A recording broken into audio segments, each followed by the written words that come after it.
Alrighty, yep. Hello and welcome back to the Rossi Brothers Sports Podcast. My name is John, joined as always by my brother Adam. And today, Adam, we are joined by another special guest. Take it away. Yeah, really excited today to welcome Jared Price on the podcast here.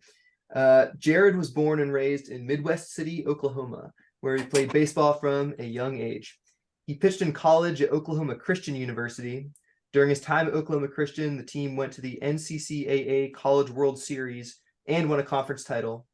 After college, Jared has played pro ball for the Birmingham Bloomfield Beavers, the Boise Hawks, the Grand Junction Rockies, and currently the Gary SouthShore RailCats in the Independent American Association. He also has worked as a journalist and serves as an assistant high school basketball coach during the offseason. He is pursuing a graduate degree in business management. Welcome, Jared, and thank you so much for joining us on the podcast today. Yeah, I appreciate you guys having me, man. I'm flattered by the biography. It was but I appreciate it, man, and glad to be here. Super cool. Yeah, so speaking of that biography, it's been quite a journey for you. Could you tell us just a little bit about, how you got started? Take us back to the beginning. Man, so I think the dream of mine was to eventually at some point get paid to play baseball, which that dream kind of started, when I first started playing ball. Me and, my siblings started at a very young age. I have two older brothers and a younger sister. And if I were to guess, that was probably the first word, if not one of the first couple of words, was ball when we were born. Excellent. So I started playing ball when I was about 4 years old. And the dream has, for the most part, been the same, to play professionally and get a chance to get paid to play. It wasn't always as clean cut as it sounds. I played high school baseball at a really, really good high school. I played around some very, very good players. A couple of them got a chance to get drafted. And then I was actually a walk-on to go play ball in college. I walked on to Oklahoma Christian University. Both of my brothers played at Oklahoma Christian, and so I walked on and kind of took a chance, and it ended up working out. And I had a pretty good career there, except for a slight blemish. Going into my 5th year at Oklahoma Christian, I was slated to have a pretty big year, and then in the fall, I was throwing in a fall scrimmage against my other teammates, and felt a not so great feeling in my throwing elbow. And so we kind of worked through some rehab to see what it was going to be, went to the doctor, took MRIs and all that, and ended up having to have Tommy John surgery. Wow. Which, if you guys know anything about baseball, is it may as well be a curse word in baseball. It's an epidemic, and it was one of the tougher times of my career. But to see where I've gotten now, I would do it the exact same way. It taught me a lot about how to take care of my body, how to take care of my arm, and prepare the right way and recover the right way after throwing. And then so we go through the rehab process, and I get ready to have hopefully a good senior year, and I did, and developed some amazing relationships on the way. And then in June of 2019, I got a call to sign with the Beavers and sign my very first contract. And so signing that dotted line for that first contract is to this day probably one of the cooler things that I've done in my career, and I'll never forget it. So it's Yeah, totally. man, it's been a huge blessing. But it certainly hasn't been just all clear cut from the start. But to have that dream at such a young age like I did, and to have it come true, it's been really, really cool. I've been very blessed. Wow. Yeah. Well, Totally. thanks for sharing. Quite a journey. Absolutely. Were you I say from a young age, was it always like baseball, or were you more of a multi-sport athlete and then kind of ended up specializing into baseball? That's actually a great question. My dad played basketball in college, Hmm. Okay. and is you mentioned in my biography that I'm an assistant high school basketball coach. My dad is the head coach, Oh, and okay, cool. so it's really really cool. And so as you can imagine, all we were ever around were my dad's teams, and the players were at my parents' house a lot of the time for meals and just to hang out and all that. So it was a lot of basketball stuff growing up. And then like you mentioned, we played a bunch of other different sports. Whatever the season was, me and my siblings were probably playing that sport. And so I didn't really get it in my head that it was a legitimate option. Like I mentioned, it was always a dream when I was growing up, to get a chance to play professionally, but it never really got in my head that it was an actual option until, late in high school, to where I thought I had the chance to play in college and, potentially play after college. So to answer your question, the dream was always there, but no, it wasn't always clear cut that it was going to be baseball. Gotcha. Do you think I'm just kind of curious also, do you like, is there some sort of a chicken egg effect in terms of like, obviously you're good at baseball. Um, is it like seeing, oh, like I feel like I'm pretty good at this and then kind of devoting more time to it, or more of like, I like this and then you just end up playing more of it and through that improving? Yeah, Um, absolutely. just That's from that's a the great kind of insider question. perspective, I guess. Yeah, no, actually, I would say like my early years of high school, getting into my later years of high school, it I thought the dream was there to play professional baseball, but I thought it was going to be basketball for the longest time. Hmm. I would say, in my opinion, I was more naturally skilled and talented in basketball, but I thought that my ceiling, so to speak, was higher in baseball. And the dream to play professionally was in baseball, and I thought I would have a better chance to play after college in baseball. And so it was. I still remember to this day the discussion I had with my family, and at the time it was more so basketball minded for me, but it was it was so strange because I had opportunities to play basketball in college. And then I just completely take a shot in the dark and go walk on at a college, and then it obviously ends up working out the right way. But um it was kind of a blind shot in the dark to take a chance on playing baseball. So to answer your question, it was which sport I thought was my higher potential, if that makes sense. Mhm. Totally. At the time, I was, in my opinion, a little more naturally talented in basketball, but I felt like I was reaching my potential, and I thought I had a whole lot more to offer with baseball. And then through, training and putting the right time in, it ended up, being the right decision. I ended up, having a chance to, have a pretty good baseball career. So Yeah. it was an interesting couple of years, that's for sure. Super cool. Yeah, it kind of reminds me a little bit about Zach Greinke's story. I mean, obviously Yeah. a great pitching career, but the story is apparently he likes hitting. Like that was always his thing growing up, and pitching was just like, okay, whatever. I happen to be good at it, but I'd rather hit. But pitching is what, got him paid at the end of the day. Yeah, Um, absolutely. yeah, I recently watched the documentary Winning Time, Reggie Miller versus the New York Hmm. Knicks, Yeah, which if you I haven't seen, watched you Oh should that yeah. watch. myself.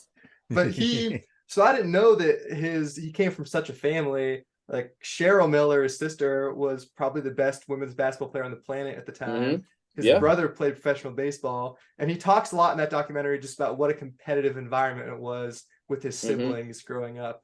Yeah. You mentioned that you have, two older brothers and a younger sister. Can you relate to that at all? Was it a pretty competitive environment when it comes to sports?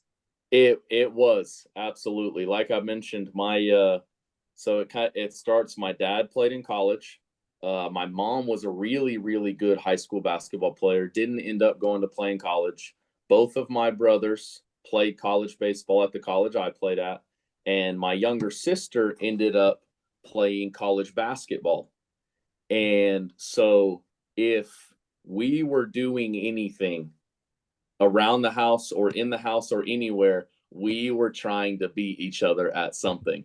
It may have not even been a sport, but we were going to try and beat each other at whatever we did. We would make up the most random competitions. I mean, my mom would hate it half the time because we would leave the grocery store and there went her 4 kids racing to the car to see who could touch the car first. And so she talks about it to this day about it was whatever, baseball, basketball, football, ping pong, pool, anything that we could somehow figure out a competition for, we were gonna try and make it a competition. And it worked out really well for us. I think it taught us a lot, obviously, about competition. And I wouldn't change a day of it to this day. I think it makes our relationships what they are now, and I'm very, very close to my family, and I'm blessed to have a great family. But yeah, anything we could get our hands on, we were going to make a competition out of it. It's great. Excellent. Doesn't surprise me. It feels a lot like the Millers. Yeah. Yeah.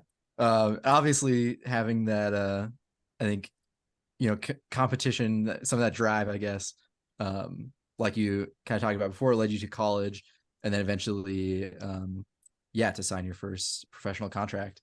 So to transition a little bit, right, we're, very curious about sort of the world of non-major league professional baseball. I think is often a lot less known to people, Correct. including myself. Yeah. So could you just like kind of start that off, tell us what an average day is like with the South Shore RailCats? Yeah. Yeah, absolutely. I would say, as far as a daily schedule, it's very, very similar to the guys that play in the big leagues. You're right; it doesn't get maybe as much notoriety as those guys do. But as far as pure time spent and routines on a daily basis, it's very, very similar. I know and speak to a lot of guys that play in the big leagues or have played in the big leagues, and other than maybe the resources or maybe the media attention, and obviously they get paid a little bit more money than we do. But as far as a daily schedule and a routine, it is eerily similar. There's a few kind of funky days, but for the most part, let's say I have a home series of all evening games. We played at 6:45 for the RailCats, and so it is a lot of the mornings are kind of up to you. A lot of the guys like to stay in a pretty good workout routine. So I can speak for myself and a few of the other guys on the team. It was usually wake up and get some sort of breakfast, obviously, and then it's find a time you can go to the gym and get your workout in. And then for the most part, guys would trickle into the stadium anywhere, I would say, from probably maybe 1 to 2 o'clock, which sounds really strange for a game at 6:45. But so then we would go into maybe training room, if you need to get in the training room and get an injury or a ligament or something worked on, we would get that stuff done.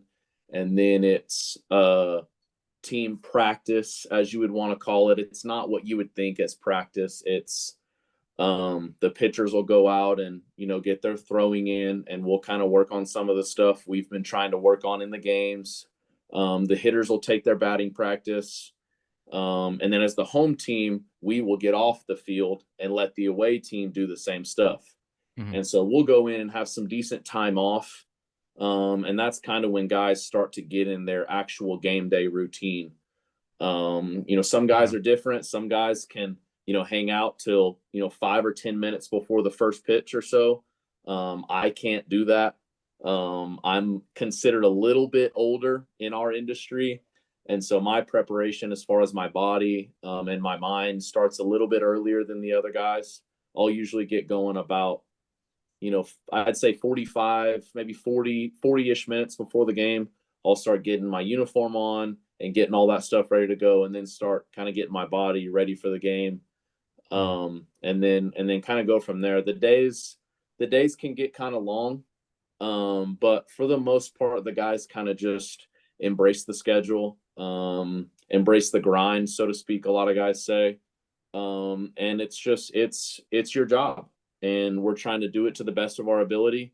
It's on a slightly smaller scale than the major league guys, but this is what we've put our heart and our energy to, and this is what we want to do with our life. And so we're going to do anything we can to do it to the best of our ability, and then kind of go from there.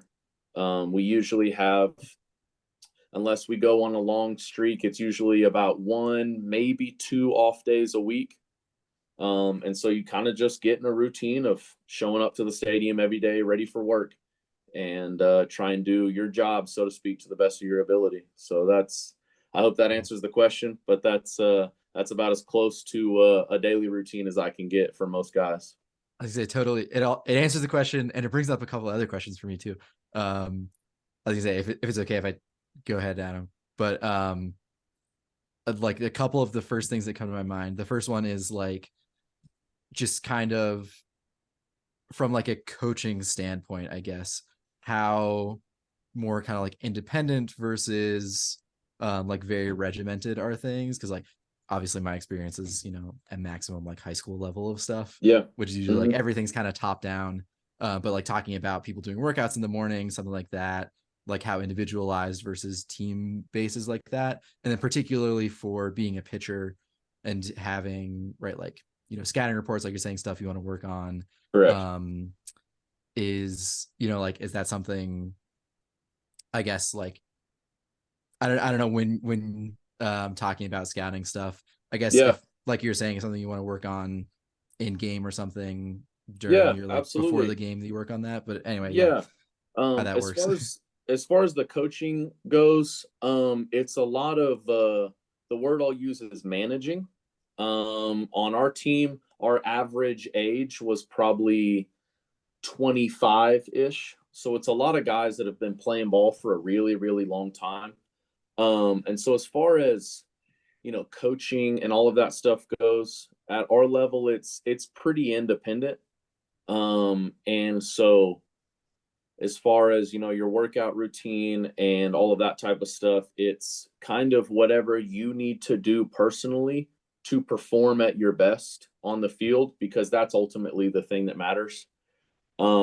Because that's our job. Our job isn't to practice. Our job isn't to work out. Our job is to play baseball at a high level and do it to the best of our ability. And so for the most part, guys have kind of developed their own routine to what works best for them.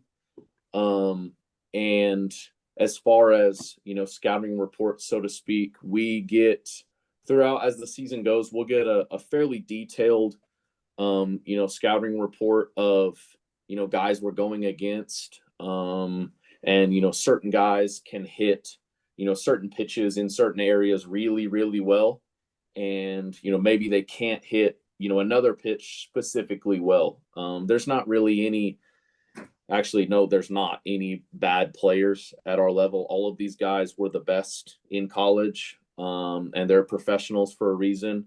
And so it's kind of a chess game. The hitters are trying to work on things to beat the pitchers better, and we're all working on things to where we can beat the hitters better.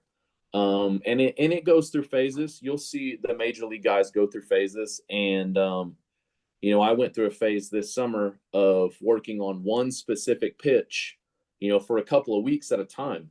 And that's kind of just how the game happens. Your stuff isn't going to be there every night. As a hitter, you're not going to be hitting the same pitches the same way every night. It's just kind of how our game goes. And that's kind of what makes it so tough, but it makes it kind of addicting because for the most part, there's always something you can work on. And if you, the minute you think that you have, the game figured out, we say that the game of baseball has a personality, and it'll humble you very, very quick. And so, Referencing the baseball gods often. yes, absolutely, Yeah. you're exactly right. And so as far as kind of your daily schedule and all that type of stuff, it's a lot of stuff you do on your own.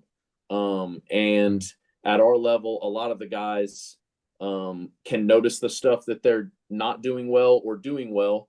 And then you kind of just, it's a brotherhood with the guys that are at our level. We're, the most coaching and a lot of the stuff I learned is from teammates.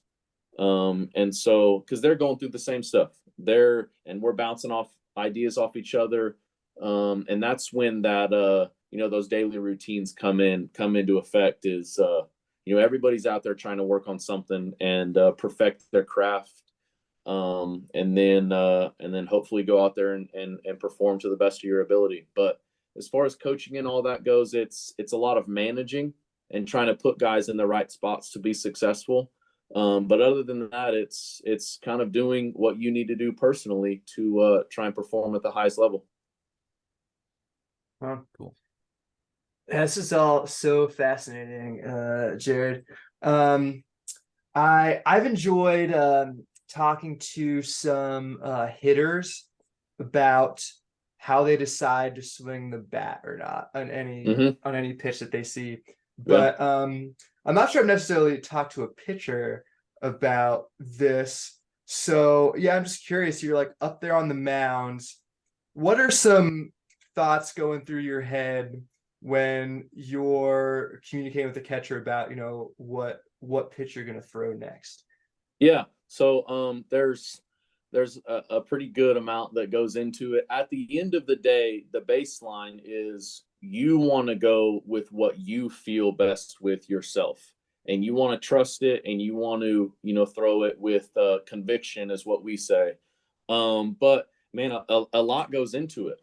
It's if a certain thing feels good or not. That's what we use the bullpen for.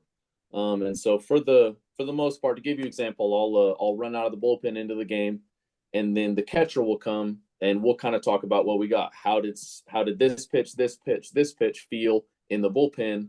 Do you want to go with it, in the game and all that type of stuff? And so when we warm up, so to speak, in the bullpen, it kind of serves a double purpose. We are trying to get loose and we're trying to get our arm and our body ready to pitch, but we're trying to figure out what specific pitches we're going to work with. And like I said, one of my better pitches that I usually try and rely on, just it wasn't doing what I wanted it to do throughout the course of the middle of the season. And so we're going to try and use something else. So that's kind of one thing that goes into it, kind of how you feel, what feels good, that time of year, and then it translates to the hitter. And that's where our scouting reports, like you mentioned earlier, comes into play, is what pitches does he hit well? What pitches do we think we can beat him with? And so that varies between the hitter. And then there's, more stuff that goes into that. Is he trying to hit the ball to his pull side? Is he trying to, hit the ball to the opposite field? Is he trying to hit home runs? Is he trying to hit the ball on the ground? Does he stand close to the plate? Does he stand away from the plate? Is he up towards me pitching? Does he stand back towards the catcher? And so it kind of, a lot of that stuff varies, about what, pitch selection you want to throw. Certain guys go, hitters go in slumps just like we do. I said I didn't have, one of my pitches for a while. Hitters will go through phases of not being able to hit a certain pitch really well. And so we're going to try and throw it as much as we can because he's not hitting that pitch very well. And so there's a lot that goes into it. But that's why it helps to have a catcher that really knows you and you have a good relationship and a good bond with that catcher. And at the end of the day, regardless of any of the things that I just mentioned, if you feel good about a pitch and you think you can beat him with it, then throw it, and throw it with conviction, throw it with confidence, and throw it that you know you're going to beat him. And then, a lot of times I'll throw a really, really good pitch and he'll still put a great swing on it and he'll find a way on base. And that kind of is what it is. And so there's a lot that goes into it. And meanwhile, you mentioned the hitters, they're doing the exact same thing when they come up to face me. They know that he throws this and this and this in certain areas really well, and he doesn't really throw this that well. And so it's kind of what makes it addicting, man. There's a lot that goes into it besides just getting up there and trying to, chuck the ball over the plate. And he's doing the exact same thing when he comes up to face me. And so it makes it a lot of fun, man, but it makes it really, really tough. So there's a lot that goes into every pitch. That is super fun. It's fun just to like hear about. Yeah, it's something, man. There's the mental side is it's not a cliche thing that people say. The mental side is just as much, if not more, in play than your physical abilities. Man, so I gotta ask this. I will admit, I think I would be a horrible pitcher. Okay. Because just from a mental standpoint, I mean, obviously from physical too, but I'm just thinking like, man, I'm up there, I'm throwing this pitch I feel great about, and the guy hits a dinger, like out of the park. And then I gotta throw the next pitch, Correct. Or maybe I don't, because here up walks the manager out of the dugout and my night's done. Correct. How do you get back to throw the next pitch from a mental standpoint where you are, confident? Or how do you go out the next night when your name gets called up again? What are some I don't know, processes you use to stay mentally confident, I guess? No, absolutely. That is kind of the mental side that I talked about, and that happens every day. And that's kind of just going back to, your routine and, trusting your routine and trusting your process, trusting your training, trusting everything you've done since you were, 4 or 5 years old.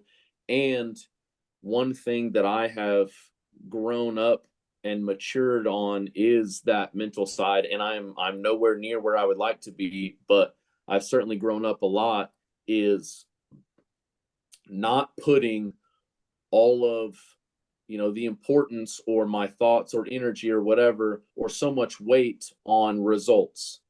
And so in our game, there's so many things that we can't control. And you're exactly right. I could make a really, really great pitch and he could just, be right on time and not fool him whatsoever. And he just beat me. It is what it is. That pitch, he was better than me. But when I get up on the mound, I know that, I did my routine that day the right way. I'm going to throw, a certain pitch with conviction and confidence. And then after it leaves my hand, that's really the only thing that I can control. Because once the ball leaves my hand, I can't do anything about it anymore. And so I can try and decide what the best pitch for me is to try and get, that hitter out. And I'm going to throw it as hard as I can with as much conviction and confidence as I can. But once it leaves my hand, there's only so much I can do about it. And so if he does hit it, there's, a catcher there, I'm pitching, and then there's 7 defenders behind me. I can't control anything they're going to do either. And so that's something we try and be really, really good at. It's hard. It's really, really hard. But it's something you have to mature in as an athlete, and not put so much weight into the actual results, and just kind of put your energy and your time into your routine, and your mental side. And I think that's something that would help a lot of athletes. And that's probably my biggest advice, is that I try and give younger athletes is not to put so much thought and weight into the results. And so say I go out and one night I feel really, really good about my stuff, and I think I made really, really good pitches, but they got hits and I gave up runs. the next night, maybe my stuff doesn't feel that good, but I just happen to get some outs. That's kind of just how the game of baseball works. And if you can just kind of be invested in your routine and your process and trust yourself, and then once you get on the mound, all your work, it's like I mentioned the routine. I'm at the stadium at 1 p.m. for a 7 p.m. game. I've been there all day trying to prepare for that game. And so once I get out there, that's just having fun and playing the game, like you did when you were a kid. And it's something I've grown a lot in myself. Like I said, I'm not where I would like to be. I still put a lot of weight and importance on the results, but it's something I'm getting better at and continuing to try and get better. But you're exactly right. It's tough. And for me personally, and I think I can speak for all the other pitchers, giving up a home run it's got to be one of the worst feelings as a pitcher. It's tough, man. But it is tough. You're right. But if you can, be mentally tough and trust yourself and control what you can control. That's not a cliche that coaches say. It's the truth. So I'm gonna, throw the best pitch that I think I can get him out. And then after it leaves my hand, I'm just gonna get ready for the next one. And that's kind of as best as we can do. Man. Cool. From like a fan perspective too, I can't imagine, right? I mean, I'm sort of repeating what Ab said, but like doing that as a player, because like as a fan, I feel like from my younger days, I've also gone through a learning experience of not being quite so invested in specifically the results, like kind of like you're alluding to. But also like as a fan, I can just like turn a game off or something, or like I can decide not to pay attention because my team isn't good, and like or their record isn't good, and like not watch them for a month and like put that out of my mind, rather than like if you need to work through something for the results, you really have to continue to work on it. Like there's no easy out that you have when you're a fan like me. So just respect to that. That's amazing. That's kind of what I mentioned. It's something we can always work on. And us being athletes and competitors, and me personally, I think a lot of guys say we are our own biggest critics. And so I mentioned my mom earlier. She kind of gets mad at me sometimes. She's our biggest fan no matter what. I go out and I strike out every single guy that I face, or I give up home runs to every single guy that I face. She's gonna love watching me play no matter what.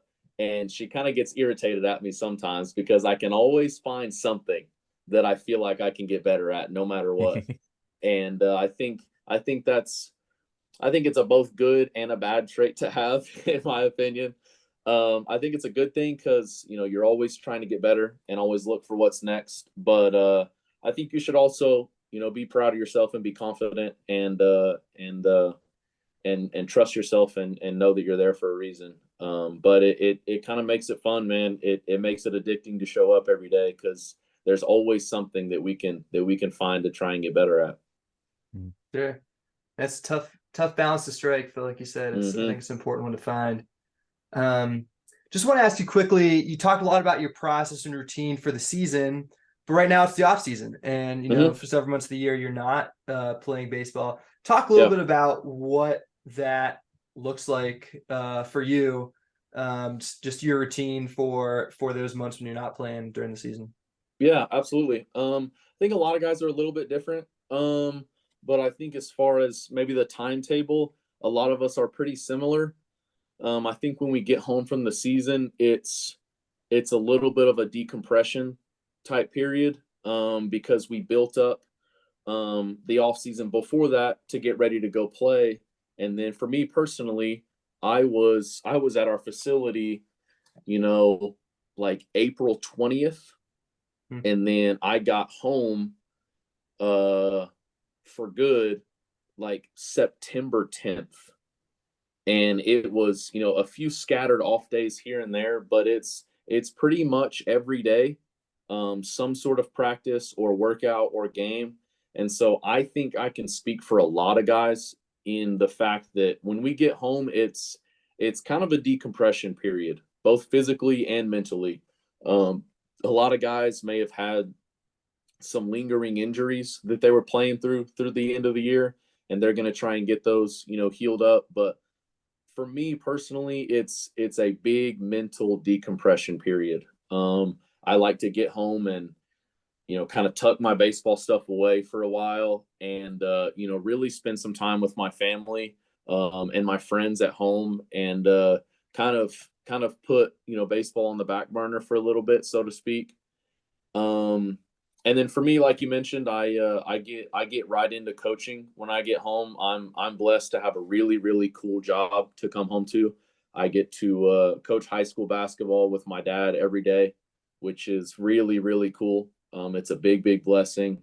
Um, and then I think I can also speak for some of my teammates and guys in the same situation that we will kind of slowly dip our feet back into a little bit of training, and then kind of just build our way back up to get ready for the next season. It's a time to, if you're not where you would like to be physically, it's a time to really maybe get in the weight room, or really work on your fitness, or get in better shape. If there's something you want to work on with your game, if you want to add or maybe subtract a great pitch that you want to try, or a pitch that you don't really maybe you want to throw anymore. Hitters, they may try and change their approach, is what they talk about a lot. Some guys may want to hit more home runs. Some guys may want to hit more line drives. And so the off season is a really really good time for that, because there are no results to worry about. And so you can train and work on that stuff, and not feel maybe the pressure and anxiety of those big atmospheres that we have to pitch in. And so I would say it's very similar for a lot of guys in our position. As soon as we get home, it's a good time of mental and physical decompression. Spend some time with people that you didn't get to over the summer, and then kind of slowly work your way back into your training. And then as it gets closer to the next season coming back around, is obviously when we start kind of ramping up our training, and shoring things up before we show up to the team to get ready to play. But I would say the biggest time period for me is that first couple of weeks to a month, where I can really kind of a stress relief a little bit. You can kind of put your equipment away for a little bit, and kind of mentally relax, and maybe take a trip or two if you'd like to, but spend some time with your loved ones, and just kind of relax, because it can be a grind. It's about 5 or 6 months straight of like I said, we do those routines every day. We throw and hit and run and all that stuff every single day, so it can really take a toll on you physically. And all that stuff I talked about, trying to pitch and hit in games, that stuff happens every single day. And so it's draining. It is. And so it's nice to come home and relax, and spend time with your family and friends and all of that, and then kind of slowly work your way back into your training to get ready for the next season. Yeah. As in baseball and life, we all That's need a right. rest. We all need That's a right. rest. That's Need absolutely our right. best. Want to play a little minor league baseball trivia game here, but before we Bring do it. that, wanted to ask you quickly. I noticed on your LinkedIn profile you talk about your Christian faith and just how important that is to you. Absolutely. Yeah, I'm just curious, like how do you live that out as a baseball player? It's tough, man. It's along with some of the other things, it's tough, but through all of those routines and ups and downs, I believe personally, if you don't have something that you can fall back on at all times, it's gonna really take a toll on you, and it's tough mentally. I grew up in a Christian home. Both of my grandpas were pastors at my church growing up.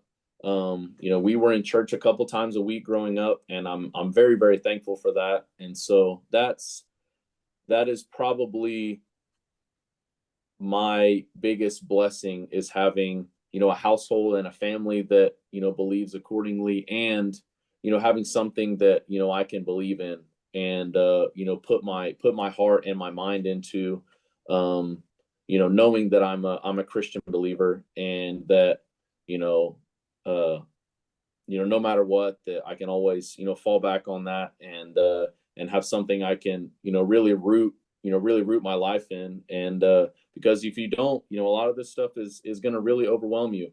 And so, I like to stay in the Bible. I like to stay in the Word. I like to stay pretty consistent in my prayer life.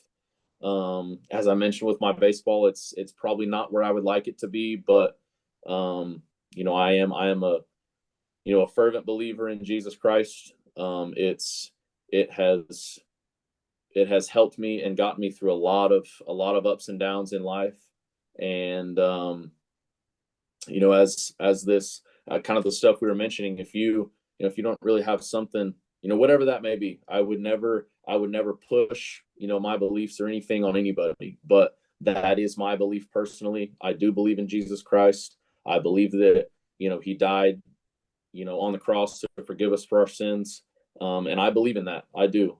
That's probably the biggest, staple of my life that I have. And it's, that's, probably first is, my faith in Jesus Christ, and then my relationship with my family. And then, baseball and athletics definitely comes after that.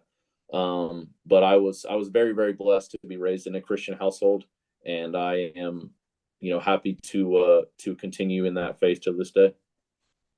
Well, thanks for sharing. Yeah, I Absolutely. think, like you said, that foundation is really important. Absolutely. Like Neil Brown said, head coach of the Mountaineers, faith, family, future, football, in That's that right. order. That's the That's four right. F's he talks That's about. right. So, wow, super cool. Well, thank you so much for sharing, Jared. Like I mentioned, Absolutely. got a little. I thought we'd have a little fun with a little minor league baseball trivia game. This is the part Bring that I'm it. most nervous about. I'm gonna do Bring very it. poorly in this, I feel like. Come on. I don't So, know if I'll be as good as I probably should be, but let's do it. Okay, so it's gonna work like this.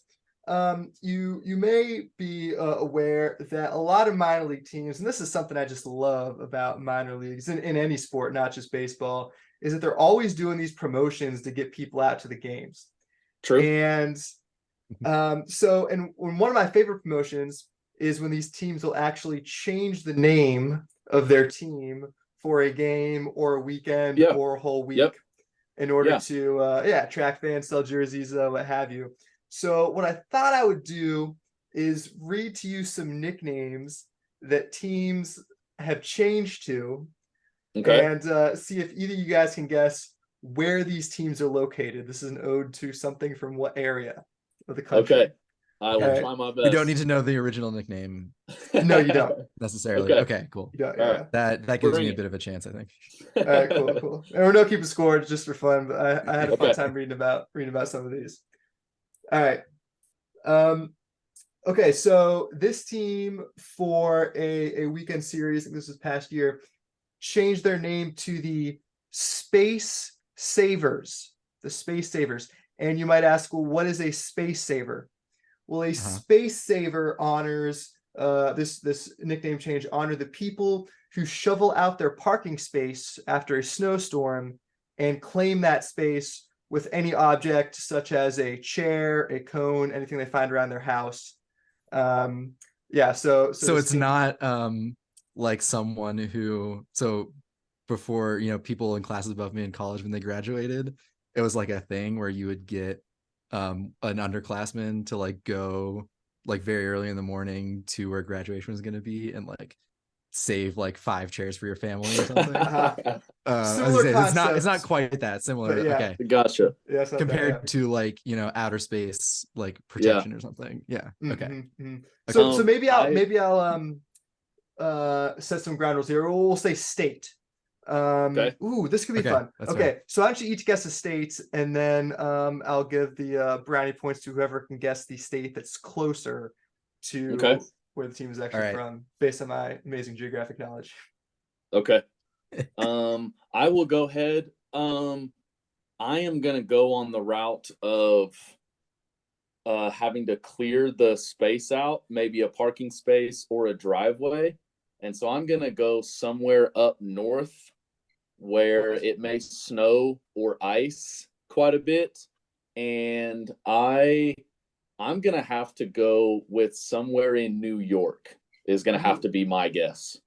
Okay, New York. So I'm going with New York.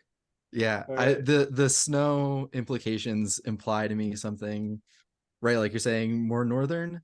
Although I will say this feels more upper Midwest to me than it does like New England to me. So like I don't know if I want to say Minnesota. I think I'll say Wisconsin instead of Minnesota, but I'm going Wisconsin. Okay, we got Wisconsin, we got New York. Jared, you are closer according to my geographic calculator. The answer is Pennsylvania, Oh, okay. Okay. and this is the Lehigh Valley Space Savers, Oh, who gotcha. play ball in Allentown, Pennsylvania. Yeah. They're normally known as the Lehigh Valley Iron Pigs. Yes. They're with the Philadelphia Phillies, Yep, I you believe. got it. Yeah. Okay. Yeah, Shoot, yeah. I should have known that. So iron pigs apparently refers to pig iron, which is the type of iron used in the manufacture of steel that was Gotcha. common in the Lehigh Okay. Valley. For Okay. now you know. Okay. This is I like this next one. So this team changed their name to the Qs, and their logo for this game was a capital Q apostrophe S. And I'm just gonna read the description from the general manager of this team. We're fired up because we believe the Q's brand is smoked to porkfection, exclaimed this general manager, Matt Millward. Our organization takes pride in having fun, and we feel this is the perfect way to celebrate the significance of barbecue in our region and our city's renowned Jiggy the Piggy Festival. So in what state would I find? I forget where the Jiggy the Piggy Festival is. Otherwise, I would totally know. Yeah, I such a don't giveaway know. right there. I don't know where that is. I would say I don't know the Q's. I don't know that one specifically. I would say solely for the barbecue, I would have to go probably Midwest to South-ish. And I would say I'm going to go Kansas as my state for this one. I'm going to go Kansas. They're right above us. They usually have pretty good barbecue. So I may be way off, but I'm going Kansas. I choose Kansas. My mind immediately with the Q went to Albuquerque. I don't even know if they have. I think they have a minor league baseball team in Albuquerque. But The Isotopes. I was gonna say the barbecue doesn't line up with that too much, but I still like. I like the concept of it being Albuquerque. Because like I don't know, I feel like you could call it apostrophe, like you can call it Kirky instead of Albuquerque. Anyway, that's my guess. So New Mexico. Weird Al. Exactly. Okay. Neither of you are super close, but once again, Jared's got it. Jared's closer. Yeah, not a bad idea with Kansas. I'm in Kansas City, Missouri, but good barbecue around here. But this is referring to the North Carolina barbecue. Yikes. And it's the Kannapolis Cannonballers who changed their name to the Qs. Okay. Formerly known as the Kannapolis Intimidators because they were partially owned by the Dale Earnhardt estate. Oh, that's awesome. Okay. And he was known as the Intimidator. Okay. That's hilarious. Yeah, that's awesome. All right. This next team changed their name, I think, for a whole week to the Mad Mallards. So where and this of course refers to the popular duck that bunch of people like to hunt, bunch of people like to watch. But in what state would I find the Mad Mallards? I say this is not the Mighty Ducks of Anaheim. No. Okay. Although I'm still slightly tempted to go California. I'm not. Okay. If I can go first this time. Go ahead. I'm going with conviction with Maryland. Ooh. I don't think that's actually true, but I think maybe it'll be somewhere close to that. so that's my guess. There Very woods and nice. stuff there. Yeah. I'm gonna go down in our area. Duck hunting is a pretty big deal, but it's kind of a big deal everywhere. I am gonna go. I'm gonna go with Mississippi. Mississippi is going to be my choice just for the southern aspect and just for the hunting lifestyle. So that's kind of a shot in the dark there, but I'm going Mississippi. Jared's pretty good at this game. That's fair. Yeah. Yeah. So the answer is Arkansas. Okay. And our good friends, the Arkansas Travelers in North Little Rock, changed their name to the Arkansas Mad Mallards to honor the duck hunting tradition in that state. Okay. Interestingly enough, I do remember the Arkansas Travelers. I think they might have played in Hagerstown, John, where we near where we grew up, minor league team we used to see. But wouldn't you know it, the Arkansas Travelers, that's the third oldest continuous nickname in minor league baseball. Wow. I didn't look up who were the top two, but they're named after I would not have known that. The folk song The Arkansas Traveler, which is the state song of Arkansas. There you go. I know. Okay, we got two more for you. Bring it. So this team changes their name, and they do this every year. This is I'm not sure how long standing, but a few year standing tradition. They become the Yinzers, as in how Yins doing. Oh, I have a very confident guess for this. You go first. So you should go first. Okay, I'll go ahead. I'll go ahead. I feel like I know this one, but now that I need to know it, it's not gonna come to my mind. It always happens like that. Gosh, man. I'm not even gonna waste time trying to think of it. I think somehow Washington State comes to mind. So I'm gonna go Washington State. And I think that's just a shot in the dark. Okay. Right. So this is definitely Pennsylvania, right? But like my question is, what team would it be? Because like Pittsburgh doesn't have in and of itself a like minor league team because they have the Pirates.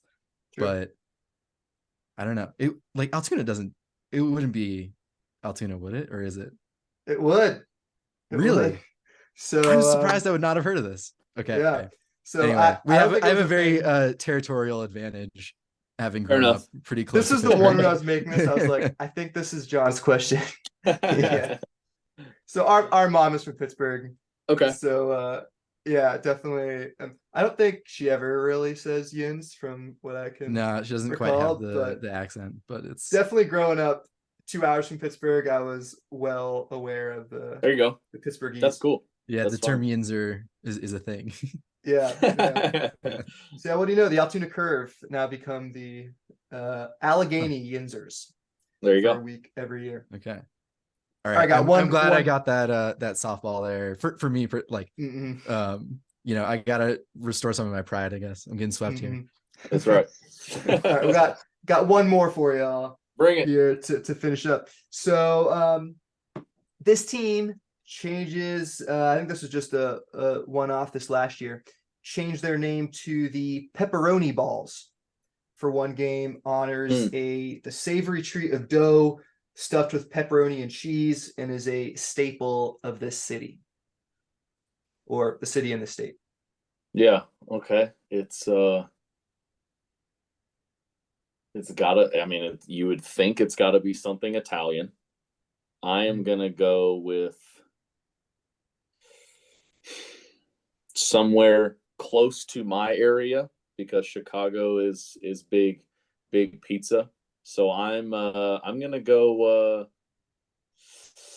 I think I'm gonna go Illinois, and I think I might be off, but I'm gonna go Illinois.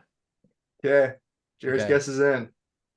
I couldn't tell from the question whether this is pepperoni rolls specifically or if it's just. Well, you said pepperoni balls. So that's not quite pepperoni balls. Yeah, I don't know. Because West Virginia is the home of the pepperoni roll, but I might try to geographically hedge my bets and say Ohio. I don't think it's actually Ohio, but based on Jared going with Illinois, I feel like that gives me a decent chance. So Ohio. Man, well played, John. Well played. Yeah, you had your best there. Good. So it's Pennsylvania again, actually. Okay. Jeez. The Erie Seawolves changed their name to the Erie Pepperoni Balls. Huh. Who knew that pepperoni balls were a staple of Erie, Pennsylvania? But now we do. Yeah, they're the Double-A Tigers farm team. Okay. But they're normally called the Erie Seawolves. Why? Well, apparently they were originally the Pirates farm team before the curve, and Seawolf refers to, well, their location on Lake Erie, but also a sea wolf is apparently a pirate on the high seas. Gotcha. Yeah, the more you know. The more you know. There you go. Wow.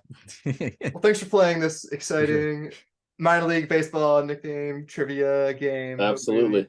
Had fun and learned something semi-educational. You know. That's right. That's right. Little geography class here. Exactly. Like I said, next time the last time I went to pub trivia, my team lost. But if they have a, minor league question this time, I'm sure I'll get it. There you go. Be real prepared. Anyway, yeah. So, right. Thank you for joining us, Jared. Before we kind of finish up, just the last thing we like to do, like to ask every guest, in your opinion, why are sports important? Man, that's a heck of a question. We finish it off with a hard that's one. A heck a of little a question broad, but however you like to take that. Yeah. No, that really hits home with me. Obviously being raised in an athletic household, all four of me and my two brothers and sister all played athletics in college. My dad played athletics in college, and so sports is a big part, if not the majority of my life. And I think it teaches so much more than the actual sport that you're in. I think it obviously teaches to be great at any of the sports. You got to have one heck of a work ethic.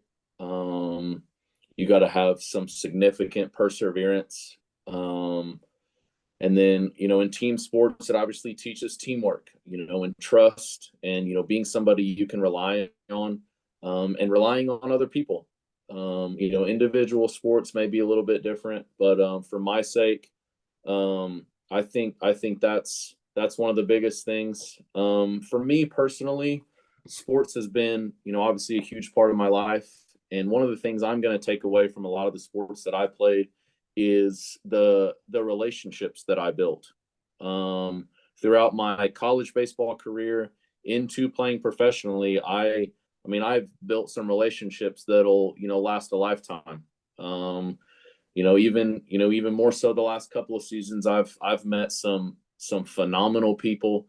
I've been very, very blessed to be able to build a relationship with some tremendous people that I have, that I'm proud to call best friends. I think it teaches a lot about life. And I think that it gives you the opportunity to build some lifelong relationships, because in my sake, I spoke to you guys about the routine, and a lot of guys are doing those routines, and so we're spending a lot of time around each other, and a lot of the stuff we talk about isn't baseball or sports related. It's just life stuff, trying to get to know these people and know their stories and how they got to that part of their life. And so I think that's really, really important. I think it teaches a lot about life, and I think it gives people the opportunity to build some really, really good relationships. And I've been blessed with the opportunity to build some lifelong relationships, and I'm proud to call a lot of those guys friends. And I'm very blessed to be in the athletic world, and it's certainly taught me a lot, and it's definitely made me who I am today. Well said. As my friend Sonny Hamrick would say, community, common unity. We're built for each other. We need each other. That's right. Here it is. Well, thank you so much, Jared. Can't thank you enough for joining us here. Absolutely. Thanks for having me. Pleasure having you. Super cool. Yeah. From the Rockies of Colorado to the banks of the Missouri, thanks to all our listeners from points in between and not in between. Until next time, he's John and I'm Adam. Stay classy, Frostburg.